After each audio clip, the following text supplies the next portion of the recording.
Welcome back to my channel mga kaibigan. At ngayon, gusto kong i-share sa inyo yung aking observation sa Maya Credit. Lahat po ba kayo ay meron ng Maya Credit? Shout out sa lahat ng mga merong Maya wallet o Pay Maya account. Nagkaroon po ako ng eligibility sa Maya na nagkakahalaga po ng 9,000 pesos. Yung tinatawag na Maya Easy Credit. No? Parang siya yung G-Credit ng GCash. O para din siyang G-Loan ng GCash, di ba? Kaya lang dito, Maya Easy Credit. If I remember it right, ang G-Credit sa GCash, ito po ay pambili din ng parang credit card siya, pambili din siya ng mga items. Pwede rin siyang ipambayad ng bills at iba pa. Ganon din po ang G-Loan. Ang G-Loan naman ni GCash, hindi po siya pambayad. Nawi-withdraw po siya or natatransfer siya sa wallet sa pamamagitan po ng borrowing ng G-Loan papunta po sa inyong GCash. Meron ding G-Gives, si GCash, di ba? Yung pwede pong pambili ng installment. O pwedeng pambili ng produkto tapos installment ang bayaran. Parang S-Pay Later, parang Lazada Pay Later, TikTok Pay Later. Yun nga lang, ang pinagkaiba sa G-Gives, mamimili ka ng installment na merong offer sa'yo. No? Merong 3 months, 6 months, merong 12 months at iba pa. Ngayon, pag-usapan natin itong Maya Easy Credit. Meron po akong 9,000 na credit limit dito sa Maya. So, nag-avail ako ng 200 pesos. Nag-try ako mag-avail nito. So, tinransfer ko to wallet. Ang ganda nga di ba? So, hindi siya Maya loan, hindi siya G-loan. Ano siya, credit siya na pwede mong i-transfer sa iyong wallet. Ang pinagkaiba nga lang nito, kailangan mo siyang bayaran pagdating ng due date. No? Kailangan mo siyang bayaran pagdating ng due date. Parang G-credit na merong minimum amount due at meron din namang kailangan bayaran ng buo. So, it's up to you. Kung hindi mo afford na bayaran ng buo, di bayaran mo lang, mag-partial ka lang, mag-pay partial ka, pwede rin po yun. Anytime pwede ka mag-pay partial, halimbawa, kamukha niyan, pwede kang bayaran mo na ng buo, 214 pesos, o kaya naman, mag-partial ka, pwede mo nga palitan yung amount niyan, pwedeng 100 pesos lang, ayan, pwedeng 100 pesos lang. So, depende sa iyo.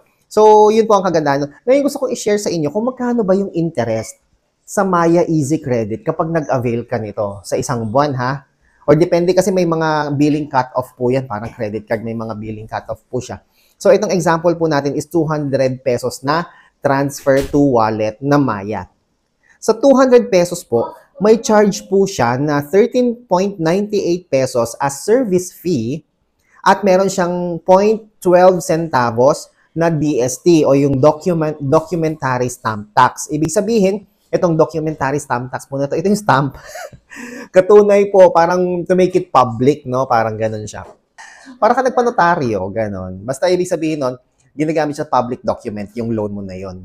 Okay? So, ibig sabihin, meron kang loan talaga dito. DST, documentary stamp tax.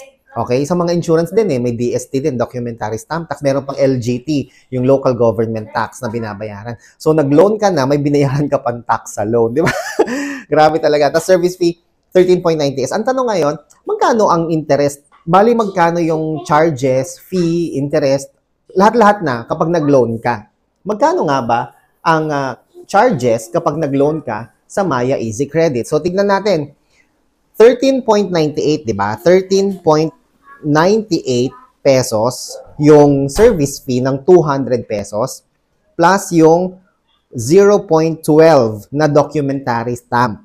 Fix ba yung documentary stamp na 0.12? Hindi po yan fixed. Depende, nagva-vary po kung magkano po yung in-avail ninyong loan. So, nakadepende yung charges sa in-avail ninyong loan. So, dito, sa example natin, 13.98 at 12 centavos na documentary stamp tax equals 14.1 pesos. Okay? Yan po yung charges na binayaran natin para sa 200 pesos na hiniram natin kay Maya Easy Credit. So, i-divide natin siya sa 200. Magkano? Ilang percent ang ating binayaran? So, technically, nagbayad po tayo ng 7%. No? So, ibig sabihin, sa niloan mo na sa pagpapaloan po ni Maya Easy Credit, ang kanyang charge ay 7%. No, mga kaibigan. So, malaki ba siya? Medyo malaki nga po siya, mga kaibigan. Usually kasi, di ba, 5% lang sa iba, 3% lang sa iba yung pagpapautang. Pero kay Maya Credit, Maya Easy Credit, ito po ay 7%. Bakit? Kasi syempre, high risk po yung pagpapautang. Walang collateral, walang kahit ano. Walang pinanghahawakan kundi yung tiwala lamang niya sa ating account. So, 200 pesos. So, mura ba siya o mahal? Kayo na po yung mag-determine. Kasi kung talagang nangangailangan ka ng pera, gipit ka. 'Di ba? Ang isip mo lang lagi, saan pwedeng makautang, saan pwedeng makahiram. Minsan kasi hodang malaki o malaki o maliit, gaano man kalaki, magkano man halaga ng interest, pinapatos natin dahil sa tindi po ng pangangailangan natin.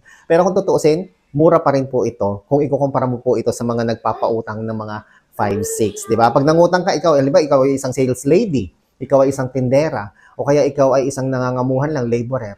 Kapag nangutang ka ng 1,000 pesos, magkano yung tubo nila? 10% per month, di ba? Sa iba nga, 10% per 2 weeks. No, sa isang buwan, 20%. Per 2 weeks, 10%. So, sa 1,000, ang tubo kagad nila sa isang cut-off o 2 linggo, nasa 100 pesos na. Tubo pa lang yun. Kung abutin ka ng isang buwan, nasa 200 pesos na yung bayad sa 1,000 pesos. So, medyo malaki po siya. So, ito, 7%, okay na din siya mga kaibigan. Pwede na din siya kung nangangailangan po kayo. At least meron kang pwedeng magamit na pera kapag ka nangangailangan ka. Basta make sure magbayad lang po kayo on time para hindi na madagdagan pa ng penalty ang inyong bayarin sa Maya Easy Credit. Ako po si Chico. Enjoy the rest of the day and God bless po.